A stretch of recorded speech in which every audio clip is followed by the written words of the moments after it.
Capacity চার্জের ফাঁদে বন্দী হয়ে বাংলাদেশের বিদ্যুতের দাম ও লোডশেডিং যখন প্রকট, তখন আমদানিকৃত তেল ও গ্যাসের নির্ভরতা কমিয়ে সোলারের মাধ্যমে $12 বিলিয়ন সাশ্রয় করেছে পাকিস্তান।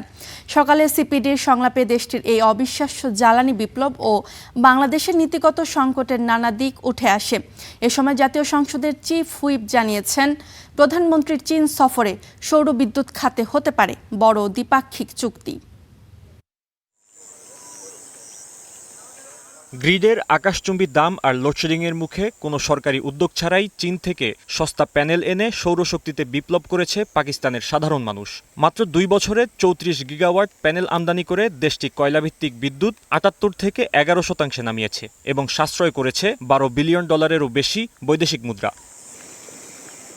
অথচ বাংলাদেশ এখনও ক্যাপাসিটি চার্জের ফাঁদে বন্দী, যেখানে বিদ্যুৎ খাতের ভর্তুকির 81%ই চলে যাচ্ছে অলস কেন্দ্রে।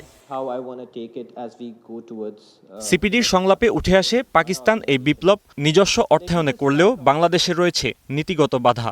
পাকিস্তানে এই মুহূর্তে প্রায় 40%-এর উপরে 41% তারা কিন্তু জীবাশ্ম বহির্ভূত জ্বালানি থেকে বিদ্যুৎ উৎপাদন করছে। চায়নার সঙ্গে তাদের ফ্রি ট্রেড এগ্রিমেন্ট, সেটা তাদের জন্য একটা বড় অ্যাডভান্টেজ এবং এটা বাংলাদেশের জন্য লেসন হতে পারে। আমলাতান্ত্রিক জটিলতায় দেশের নেট মিটারিং পেতে 9 মাস পর্যন্ত লেগে যায়।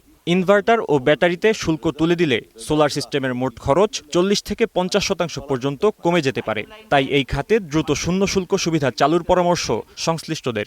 But this year they increased everything but did not touch the lifeline tariff. And I'm telling you, if they keep this continue in about few years time, they'll become impoverished. ওনারা কিন্তু প্রথমে যে কাজটা করেছে, একটা শর্টেন টাইমের জন্য কিন্তু জিরো ট্যাক্স করেছে, এটা সবার আগে দরকার, তাহলে প্রাইস ব্যালেন্সটা হবে।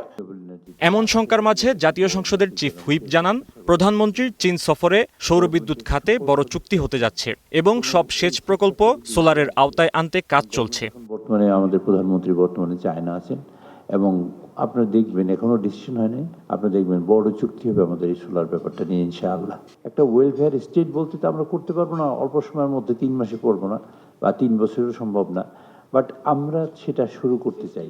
সঠিক নীতিমালা না থাকলে অফ গ্রিডের 47% অকেজো সোলারের মতোই মুখ থুবড়ে পড়বে নতুন অন গ্রিড প্রকল্পগুলো বলেও সতর্ক করেন বিশেষজ্ঞরা।